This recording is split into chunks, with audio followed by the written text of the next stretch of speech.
house. I just finished watching the Japan concert and met this awesome little anime chibi named Miki. Miki? Where'd she go? Let me find her. Miki! Miki! Ah, there you are, Miki.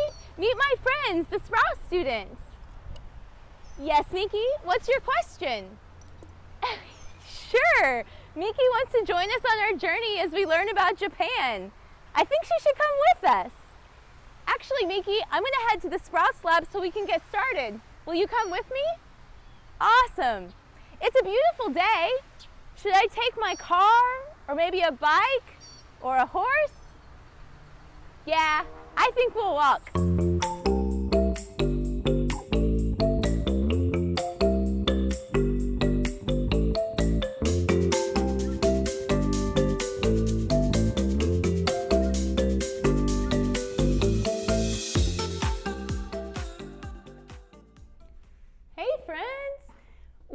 Welcome to the Sprouts Lab. Did you enjoy the concert? Thumbs up if you did, side if it was okay, and down if not so much. Let me see your vote. I know I give it 2 thumbs up. I really enjoyed learning about the different types of Japanese instruments, and the part when Kuru was playing in loops, oh my gosh, it was mind-blowing. Miki, what was your favorite part? The drums? The drums made me wonder. How does hitting the top of a drum produce a sound, and what exactly is sound? Shall we find out? Yeah. Oh, Miki, you're so excited. So today we are going to explore how sound is made and how we can hear it. So let's start by putting your hand over your throat. Now I want you to say your name. Ashley. Do you feel that? Do you feel the vibration? Let's do it again. Ashley. What you're feeling is sound produced by your vocal cords, because sound is a vibration that travels in waves through the air. Let's do it again. Put your hand on your throat, and as you say your name, I want you to move your other hand like a wave to help you remember that sound is a vibration that travels in waves. Ready? Ashley. Cool, huh? So how does this work? Well, when we speak, air or gas moves from our lungs and passes through 2 muscles that make our vocal cords and our voice box. And when the air passes through the vocal cords, they vibrate. And this is what you're feeling. And since sound is a vibration, it is this vibration that travels through the air in the waves to our ear. Cool, huh? I know, we're gonna learn more. So instead of just talking about vibrations, let me show you. Here's another example of sound waves. I made this at home. It's a stringed instrument. This is some Tupperware, and these are some rubber bands from around the vegetables that I got from the grocery store. So I'm just gonna place these around here, and hopefully you'll be able to both see and hear them. So here we go. I've wrapped it around. Got my rubber bands.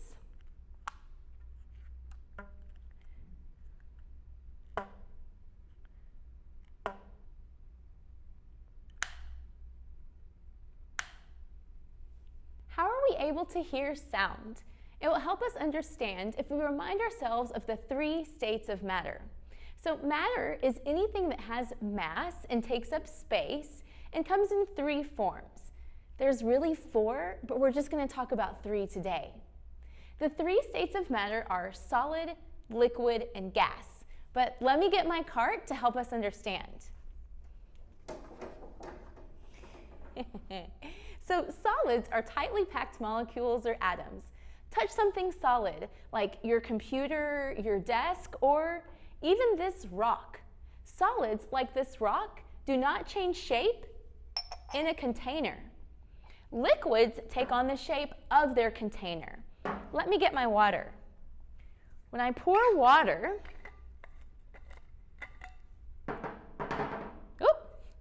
it will take on the shape of this jar. Liquids are atoms and molecules that are not as tightly packed as solids. All right, and last are gases. Gases are when the molecules are far apart, and this is what makes up our atmosphere and the air around us. And even though it seems like we can't feel or touch them, they're still there. And guess what? They can vibrate. Yes, Miki, it is exciting. Let's get rid of this cart and go back to my homemade string instrument. So let me explain. So the source of the sound comes from the vibration of the rubber band. And since the atmosphere around it is made up of gases, which are made up of molecules, this vibration, moving in waves, because sound moves in waves, vibrates all of the gases and the molecules and the atoms as it keeps moving through until finally it reaches our ear. Many years ago, when people realized that the more sound they could catch, the better they could hear, they came up and developed innovative technology and solutions for how to help those who were losing their hearing. The first hearing aids were actually animal horns, which were used as funnels or a cone in geometry to help them catch more sound waves. Want to see how it works? Yeah, we're going to make what's called an ear trumpet or a cone for catching sound. For this section, let me get my cart to show you what you'll need. You'll need your cone worksheet, some scissors, and some tape or maybe some glue. Here's a tip. Make sure you don't cut on the dotted line and tape the bottom of the cone first. Also, cut off the top of the cone because you'll be using it for hearing. Feel free to pause here in order to make your cone. First, let's define cone. A cone is a distinctive three-dimensional geometric figure that has a flat surface and a curved surface and is pointed towards the top. The pointed end of the cone is called the apex, whereas the flat surface is called the base. The base has a significantly larger surface area than the apex. Talk to your friend while using your cone to hear, but make sure not to yell into anyone's cone. As we will learn shortly, the ear is very sensitive and you could seriously hurt a friend's ear if you are too loud. Pause here and talk with your friend or teacher using your cone. Also, discuss why it is easier to hear, or maybe it's harder, with your ear cone. What did you learn? Were you able to hear better with your cone? In general, it is easier to hear because the base of the cone is larger than my ear, so it can catch more of those vibrating sound waves. Yes, Miki? Yes, you're right.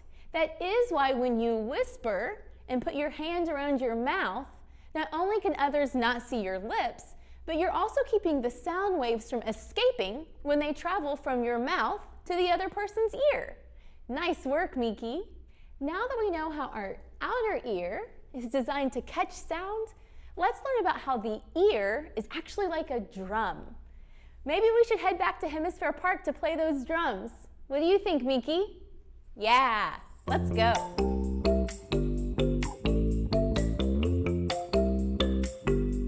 Welcome to Hemisphere. Did you even know that these were drums? Remember, with a drum, we hit the top of it, the head vibrates, creating sound that moves in waves, and the waves bounce off the drum, producing the sound that we hear. When those waves reach our outer ear catches them and sends the vibrations down the ear canal until it hits the ear drum, which is a thin flap of skin that is stretched tight, just like the head of a drum. The skin vibrates when the sound hits it, and these vibrations move the tiny bones of the middle ear, which send vibrations to the inner ear. From the inner ear, the message is sent to the brain that says, hey, there's something you should be listening to. Yes, Miki? Oh my gosh, great idea, Miki. Let's go build a drum. I think we have all the materials that we need back at the Sprout studio. Are you ready to go with us, students? Yeah, let's go.